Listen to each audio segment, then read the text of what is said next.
செஹான்ஜி பேசுகின்றேன். இன்று நான் கடவுளின் சாம்ராஜ்யம், கடவுளின் கருணை யாருக்கு கிடைக்கும் என்பதை பற்றி பேச இருக்கின்றேன். கள்ளம் கபடம் அற்றவனுக்குத்தான் கடவுளின் கருணை. இயேசுவிடம் அவரது சீடர்கள் போட்டி போட்டுக்கொண்டு எங்களுக்கு கடவுளின் சாம்ராஜ்யத்தில் இடம் கிடைக்குமா என்று கேட்டார்கள். அப்பொழுது இயேசு சொல்கின்றார், யார் கடைசியில் இருக்கின்றார்களோ அவர்களுக்குத்தான் கடவுளின் சாம்ராஜ்யம் கிடைக்கும். கள்ளம் கபடம் அற்றவனுக்குத்தான் கடவுளின் சாம்ராஜ்யம் என்று கூறுகிறார். அது என்ன? கள்ளம் கபடமற்றவனுக்கு கடவுள் சாம்ராஜ்யம் எப்படி கிடைக்கும்? அவர் என்ன சொல்ல வருகின்றார்? மாசு மறுவற்ற மனம் உள்ளவனுக்குத்தான் கடவுளின் கருணை கிடைக்கும் என்று சொல்ல வருகின்றார். மனிதன் வளர்ந்த பின் அவன் கள்ளம் கபடம் நிறைந்தவனாக இருக்கின்றான்.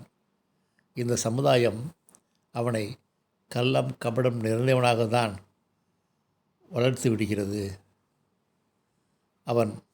அப்படிப்பட்ட அவனை மீண்டும் கடவுள் தன்மைக்கு விழித்தெழ வேண்டுமென்றால் அவன் மனதளவில் குழந்தையாக வேண்டும், மனதளவில் மாசு மறுவற்றவனாக வேண்டும். அப்படி இருந்தால்தான் இறை அதிர்வுகளை அவனால் உள்வாங்கி கடவுளின் சாம்ராஜ்யத்தில் நுழைய முடியும்.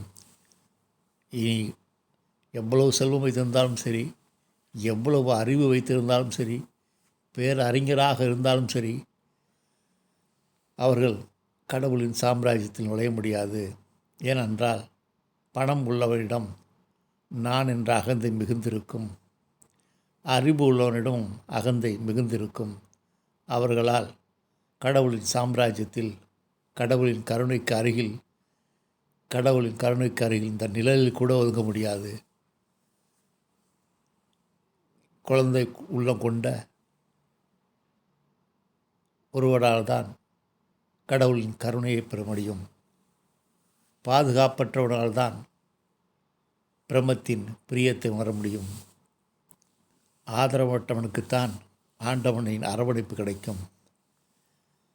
அந்த அளவுக்கு நீ மெல்லிய மனதோடு அந்த நிலைக்கு நீ விழித்தெழ வேண்டும்.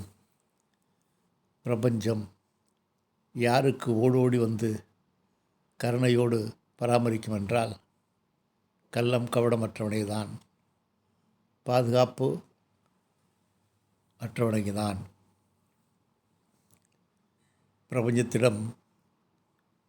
பிரபஞ்சத்தின் முழு கருணையும் கிடைக்க வேண்டுமென்றால் நீ குழந்தையாக மாற வேண்டும். அந்த பிரபஞ்சத்தாய்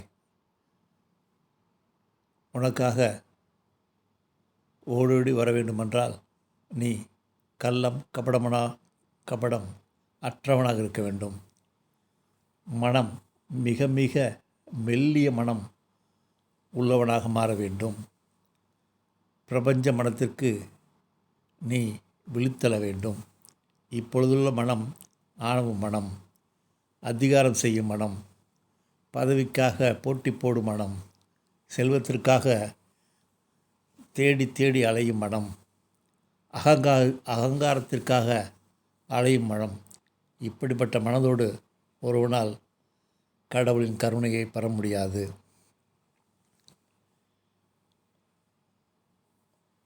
ஒரு மனிதன் கள்ளம் கபடம் அற்றவனாக இருந்தால் அவன் செயல் செய்பவனாக இருப்பான், எதிர் செயல் செய்யாதவனாக இருப்பான். அவரிடம் ரெஸ்பான்ஸ் இருக்கும், ரியாக்ஷன் இருக்காது. ரெஸ்பான்ஸ் என்றால் என்ன?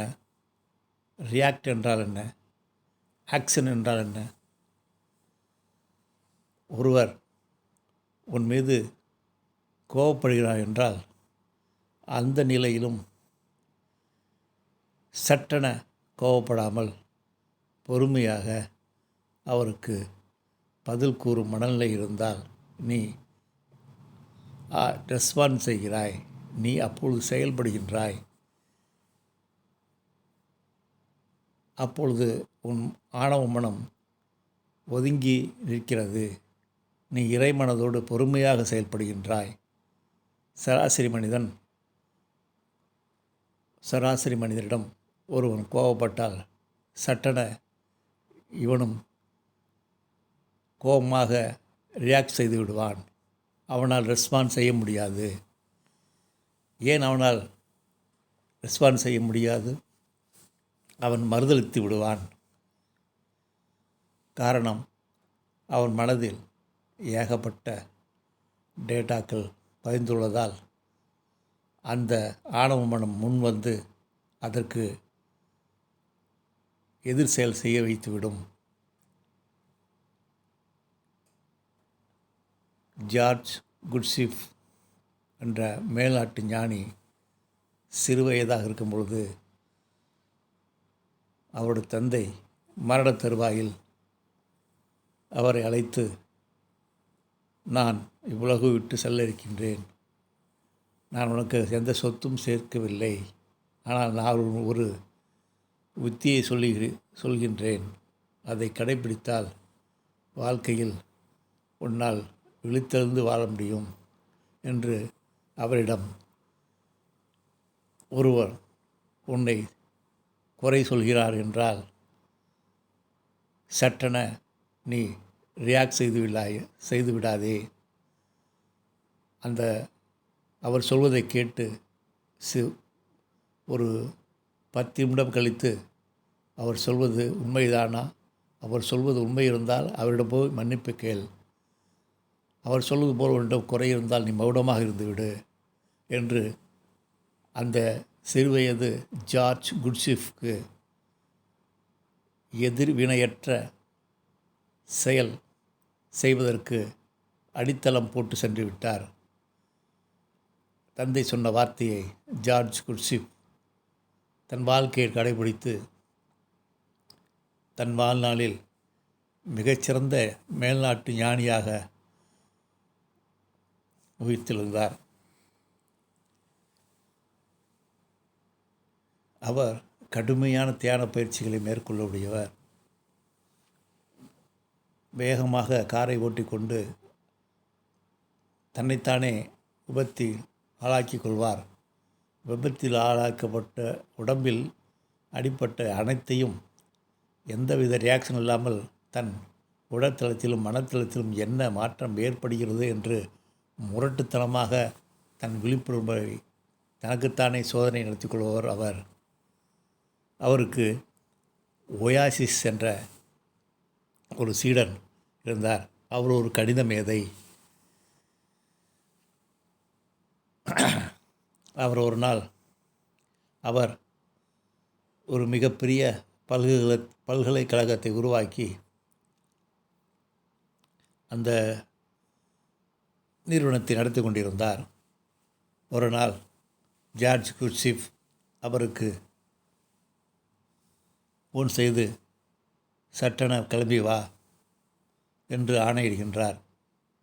குரு சொல்லிவிட்டாரே என்று அந்த கணித மேதை ஒயாசிஸ் இந்த பல்கலைக்கழக நிறுவனத்தின் பொறுப்பை மற்றவர் கொடுத்துவிட்டு சட்டென புறப்பட்டு குருவை நாடி வந்துள்ளார். ஜார்ஜ் குட்சிஃப் என்ற ஞானமடைந்த ஞானி இருக்கும் இடத்தில் சீடனாகிய ஒயாசிஸ் வந்து நிற்கின்றார். வந்தவுடனே சொல்கின்றார், எங்கிருந்து வந்தாயோ அங்கேயே திரும்பி செல் என்கிறார். ஜார்ஜ் குட்சிஃபுக்கு தலை சுத்துதலாகிவிட்டது. என்ன அவசரமாக வர சொன்னார், இப்பொழுது சட்டென நீ எங்கிருந்து வந்தாயோ அங்கேயே செல் என்று சொல்கின்றாரே என்று எந்த மறுதளிப்பும் கூறாமல் மீண்டும் தன் சொந்த நாட்டில் ரஷ்யாவிற்கு சென்று விட்டார் ஒயாசிஸ். இந்த நிகழ்வில் இருந்து உங்களால் எந்த ஞான உத்தியை உங்களால் புரிந்து கொள்ள முடிகின்றதா? இப்படிப்பட்ட முரட்டுத்தனமான ஞான உத்தியை கையாள்பவர்தான் ஞானமடைந்த ஞானி ஜார்ஜ் குட்ஸிஃப். எங்கிருந்து புறப்பட்டு வந்தாய் அங்கே திரும்பி செல் என்பதற்கான அர்த்தம், ஒவ்வொருவரும் பரமாத்ம தன்மையின் குழந்தைகளாகத்தான் நாம் வெளிவந்துள்ளோம். அந்த சத்தியத்திடமிருந்தாம் பிரிந்து ஆத்மாவாக இருக்கின்றோம். மீண்டும் அந்த சத்தியத்திடம் போய் சேர வேண்டும். அதுதான் ஒவ்வொரு குழந்தையின் கடமை. ஒவ்வொரு மனிதனின் கடமை இறைத்தன்மையோடு இணைவதுதான். அந்த ஞான உத்தியை தான் இவர் ஜார்ஜ் குட்ஸிஃப் தனது சீடனிடம் எங்கிருந்து புறப்பட்டு வந்தாயோ அங்கேயே செல் என்று கூறியிருக்கிறார். ரஷ்யாவில் பல்கலைக்கழகத்தை நிறுவி அந்த நிறுவனத்தை நடத்தி வந்த கணித மேதை ஒயாசிஸ் குரு சொன்னாரே என்று சட்டென புறப்பட்டு வந்திருக்கிறார். வந்த மறுடமே நீ எங்கிருந்து வந்தாயோ அங்கேயே திரும்பி சொல் என்று சொன்னவுடன் கொஞ்சம் கூட மறுதளிக்காமல் திரும்பி சென்று எதற்காக இப்படி சொன்னார் என்று யோசித்திருக்கிறார். சட்டென ஒயாசிஸ் மனதில் அவர் எதற்காக சொன்னார் என்று புரிந்து கொண்டு குருவிற்கு நன்றி கூறினார். நமக்கான ஞான உத்தியை அவர் வழங்கியிருக்கிறார். ஆனால் இது ஒரு முரட்டுத்தனமான யுத்தி தான். எத்தனையோ மைல்களை கடந்து குருவை பார்க்க சென்றாலும் சட்டென கிளம்பி போ, எங்கிருந்து வந்தாயோ அங்கேயே திரும்பி போ என்று சொன்னவுடன் சராசரி மனிதன் இருந்தால் அந்த குருவின் மீது கோபப்பட்டிருப்பான், சண்டை போட்டிருப்பான், மறுதளித்திருப்பான். ஆனால் ஒயாசிஸ் மறுதளிக்காமல் குரு சொன்னதை கேட்டுக்கொண்டு திரும்பிவிட்டார். ஒரு ஆணவ மனதால் மறுதளிக்க முடியும், ஏற்றுக்கொள்ள முடியாது. ஆணவ மனம் ரெஸ்பான்ஸ் செய்யாது, அது எதிர்வினையாற்றும். ஏனென்றால் ஆணவ மனதிற்கு எல்லாவற்றிற்கும் முந்தி கொண்டு வரும், கோபப்படும், பொறாமைப்படும், எல்லாவித துர்க்குணங்களையும் வெளிப்படுத்தும். அப்படிப்பட்ட மனிதனால்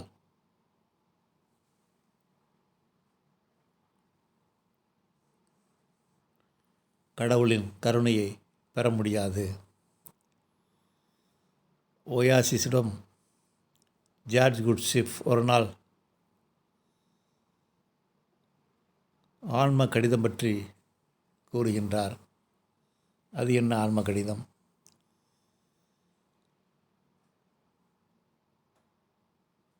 முழுமையோட பகுதி பெரியதென்று கூறுகின்றார். கணித மேதையாகிய ஒயாசிஸ் அது எப்படி? முழுமை பெரிதல்லவா, பகுதி சிறிதல்லவா, சிறியதை பெரிது என்று சொல்கின்றாரே என்று கணித மேதை ஒயாசிஸுக்கு புரியவில்லை. அப்பொழுது அதற்கான விளக்கத்தை நான் சொல்கின்றேன். இந்த முழுமை என்பது அண்ட சராசரம், மனிதன், தாவரங்கள், அனைத்து உயிரினங்களும் சேர்ந்துதான் ஒரு முழுமை.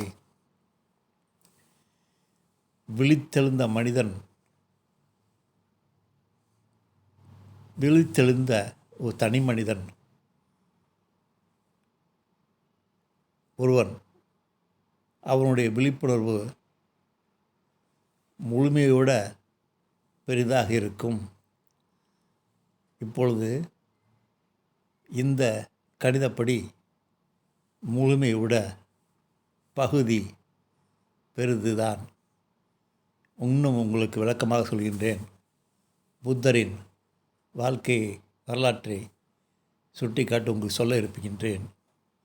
சித்தார்த்தர் ஞானம் அடைவதற்கு முன் அவரும் முழுமையின் ஒரு பகுதியாக இருந்திருக்கிறார். அவர் விழித்தெழுந்து சத்தியத்தேடல் செய்து எல்லாவித சுகங்களையும் புறக்கணித்துவிட்டு காட்டுக்கு சென்று அஷ்டாங்க யோகங்கள் செய்து ஞானத்தை அடைய போராடினார். ஆனால் அவரால் ஞானத்தை அடையவே முடியவில்லை.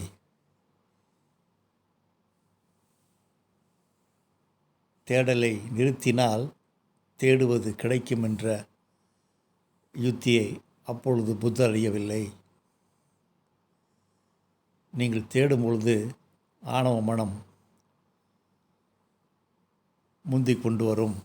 ஆணவ மனம் எல்லாவித பயிற்சிகளையும் யோகங்களையும் செய்யும்.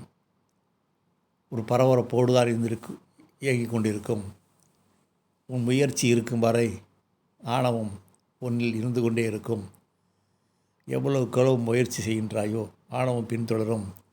முயற்சியை நிறுத்தி அந்த இறைமையுடன் சரண்டர் ஆகின்றாயோ அப்பொழுது ஆணவ மனம் ஒதுங்கி நிற்கும். அப்பொழுது இயல்பாகவே இறைத்தன்மை உன்னில் இறங்கி ஞானவனாக ஒரு மனிதன் உயிர்த்தெழ முடியும். முயற்சிகள் அனைத்தையும் புத்தர் கைவிட்டார். போதி மரத்திற்கு அடியில் அமர்ந்து இதுவரை கடினமாக அஷ்டாங்க யோகங்கள்லாம் செய்தோம், நமக்கு ஏன் ஞானம் கிடைக்கவில்லை என்று யோசிக்க ஆரம்பித்தார். இறுதியாக எல்லா முயற்சியும் கைவிட்டு மௌனமாக அமர்ந்தார். அன்று இரவுதான் அவரது ஆணவ மனம் அனைத்தும் அடங்கி முயற்சியற்ற நிலையில் அவருக்குள் ஞானம் விழிப்புணர்வு ஏற்பட்டது.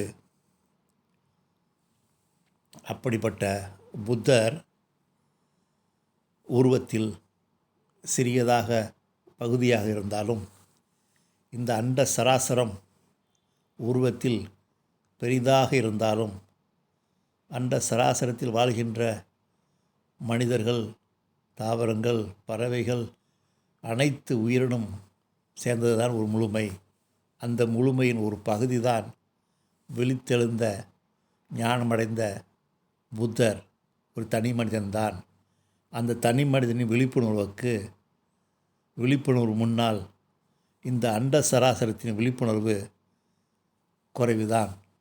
இந்த அண்ட சராசரமும் முழுதும் உருவத்தில் பெரிதாக இருந்தாலும் அது விழிப்புணர்வில் சிறிதாக இருக்கிறது. ஞானமடைந்த புத்தர் விழிப்புணர்வின் உச்சத்தில் இருப்பதால் அவர் பகுதியாக இருந்தாலும் அவர் பெரிதாக தெரிகின்றார். இது ஒரு ஆன்ம கணிதம். முழுமையை விட பகுதி பெரியது என்பது ஆன்ம கணிதம். விழிப்புணர்வை சுட்டிக்காட்டும் ஒரு ஆன்ம கணிதம்.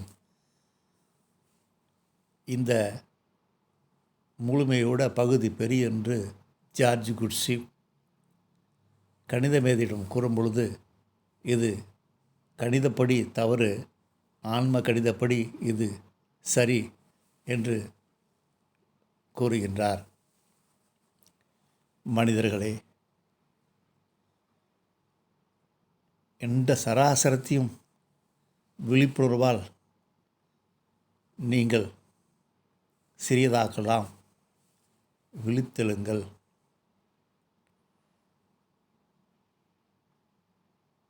விழித்தெழுவதற்கு கபடமற்ற குழந்தை மனதிற்கு செல்ல வேண்டும். குழந்தை மனதிற்கு செல்ல மனம் பிரபஞ்ச மனமாக வேண்டும். ஆணவ மனம் பிரபஞ்ச மனமாக வேண்டும். இந்த பிரபஞ்ச மனம் கொண்டோனால்தான் விழிப்புணர்வோடு, ஏற்கும் மனப்பான்மையோடு, மெல்லிய மனதோடு அந்த சத்தியத்தின் அதிர்வுகளை உள்வாங்கி விழித்தெழ முடியும். மனிதனே, நீ சத்தியத்திலிருந்து வெகு தூரம் வந்துவிட்டாய். இந்த சமுதாயம் உன்னிடம் மதத்தன்மையற்ற மதத்தையும் திணித்துவிட்டது. அந்த மதத்தன்மையற்ற மதத்தில் சடங்குகள் மிகுந்து விட்டது. அதை விழிப்புணர்வால் கடந்து வெளியே தெய்வத்தை தேடாமல், வெளியே கடவுளை தேடாமல், உள்ளுக்குள் உள்ளே கடந்து உண்மையை உணர வேண்டும். உள்ளே கடப்பதற்கு தான் இறைத்தன்மைக்கு கடவுள் என்று பெயரிட்டிருக்கின்றார்கள். திரும்பு, அகத்திருப்பம் ஏற்படுத்த உனது பார்வையை 360 டிகிரி திருப்பி உன்னை நோக்கி பயணம் செய். புத்தர் வாழ்க்கையில் ஒரு நடந்த நிகழ்வை சொல்கின்றேன். புத்தர் கடுந்தவம் இருந்து காட்டிற்கு ஒரு 30 பேர் கொண்ட ஒரு வியாபார குழு காட்டில் நடைபயணம் செய்தது. அதில் 29 பேர் தனியாகத்தான் இருந்தனர். அதில் ஒருவன் மட்டும் தன்னோடு ஒரு பெண்ணை அழைத்து வந்தான். ஒரு நாள் காட்டில் பயணம் செய்யும் பொழுது இரவு ஆன பிறகு ஒரு மரத்தின் அடியில் அனைவரும் உறங்குகின்றனர். விடிந்து பார்த்தால் அவர்கள் கொண்டு வந்த பொருட்களையும் செல்வங்களையும் அந்த பெண் எடுத்துக்கொண்டு சென்று விட்டாள்.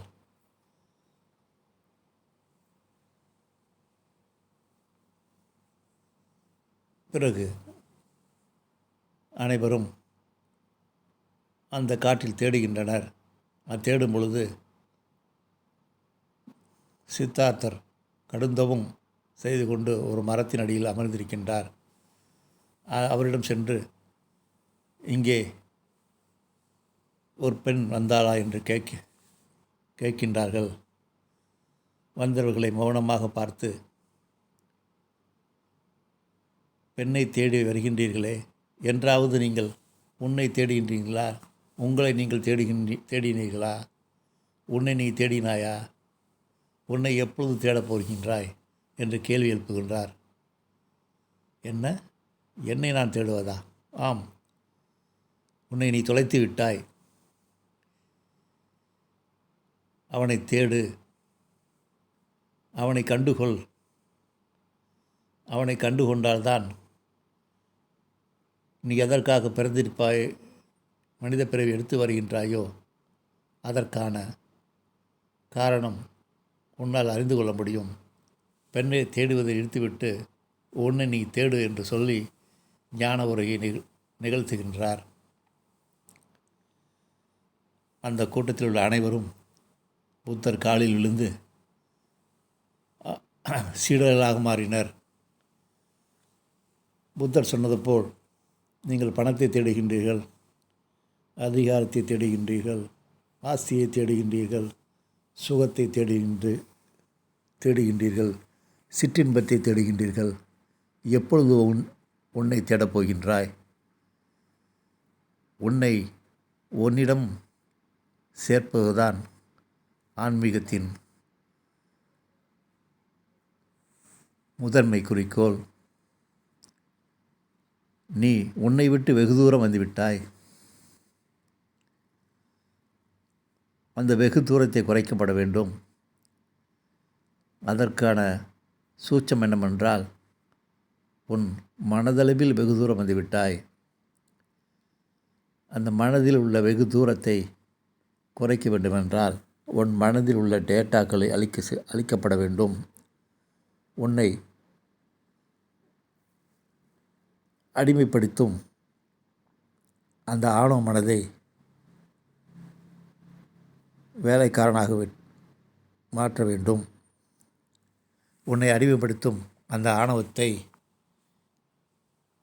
ஆணவம் இதற்கு செல்லும் உன் உயிர் சக்தியை மடைமாற்றம் செய்து தேவைப்படும் பொழுது மட்டும் அந்த மனதை பயன்படுத்தி நிலைக்கு ஆளாக்கப்பட வேண்டும். மனம் மனிதனுக்கு கட்டாயம் தேவை. ஆனால் அந்த மனம் அந்த மனிதனை ஆளுமைப்படுத்தக்கூடாது. ஆளுமைப்படுத்தும் மனம் ஆணவம் நிறைந்தது. ஆணவத்தை அகற்றி அகத்தில் சென்று இறைமனம் தோன்றும் அளவுக்கு விழித்தெழுந்து வந்தால்தான் நீ உன்னை கண்டடைய முடியும். கள்ளம் கபடமற்ற நிலை என்னவென்றால், மனதில் எந்தவித மனதின் ஆதிக்கமும் இல்லாமல், ஆணவத்தின் ஆதிக்கமும் இல்லாமல் செயல்படுகின்றாயோ, அந்த மனம்தான் கள்ளம் கபடமற்ற மனம். அந்த மனநிலையில் உள்ளவனுக்குத்தான் கடவுளின் கருணை கிடைக்கும். பாதுகாப்போடு வாழ்கின்றவனுக்கு கடவுளின் கருணை வெகு தூரத்தில் இருக்கும். எவ்வளவு செல்வம் இருந்தாலும் கடவுளின் கருணை அவனிடம் நெருங்காது. ஒன்றுமற்ற, பாதுகாப்பற்ற, ஆதரவற்ற மனிதனைத்தான் இந்த பிரபஞ்சம் பாதுகாக்க ஓடி வரும். ஆதலால் நீ பாதுகாப்பற்ற நிலைக்கு, கள்ளம் கபடமற்ற நிலைக்கு நீ உன்னை உயர்த்திக்கொள். அதற்கு ஒரே வழி தியானம்.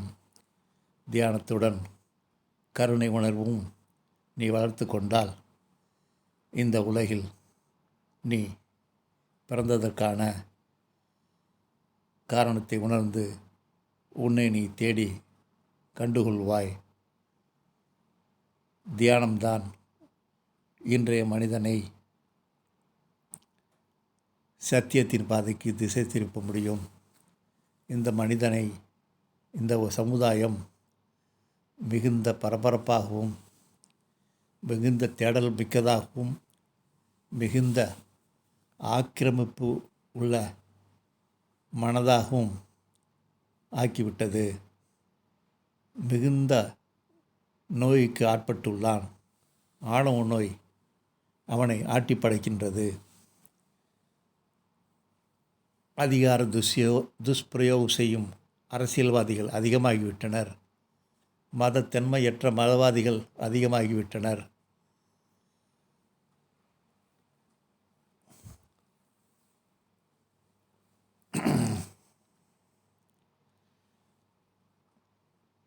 தர்மத்தை மீறிய வணிக கூட்டம் அதிகமாகிவிட்டது.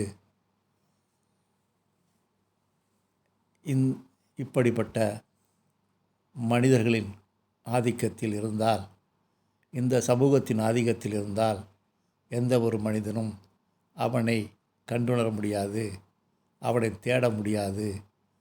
இந்த சமுதாயம் வெளியே தேட பழக்கப்படுத்திவிட்டது. அவனை தேடும் சூழ்நிலை அவனுக்கு இப்பொழுது வாய்ப்பதே இல்லை.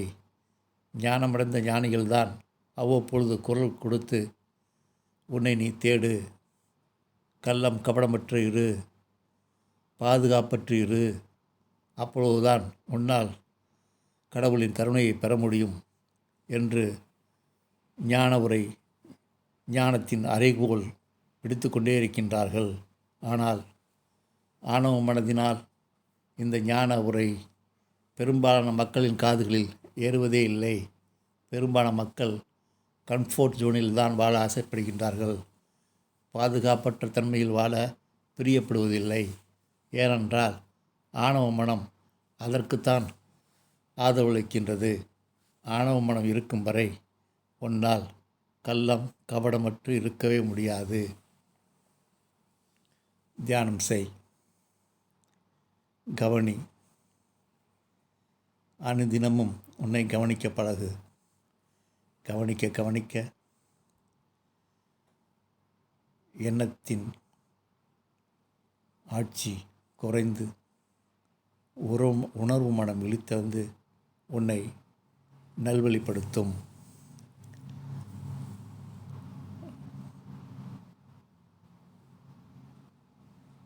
கள்ளம் கபடமற்று, ஆதரவற்று, பாதுகாப்பற்று வாழும் மனிதனை தேடித்தான் இறைவனின் கருணையும், ஆண்டவனின் அரவணைப்பும், பிரம்மத்தின் பிரியமும் கிடைக்கும். ஆதலால் மீண்டும் மனதளவில் குழந்தையாக மாறிவிடு. அப்படி மாறினால்தான் உன்னால் உனக்குள் இருக்கும் உன்னதத்தை உணர முடியும்.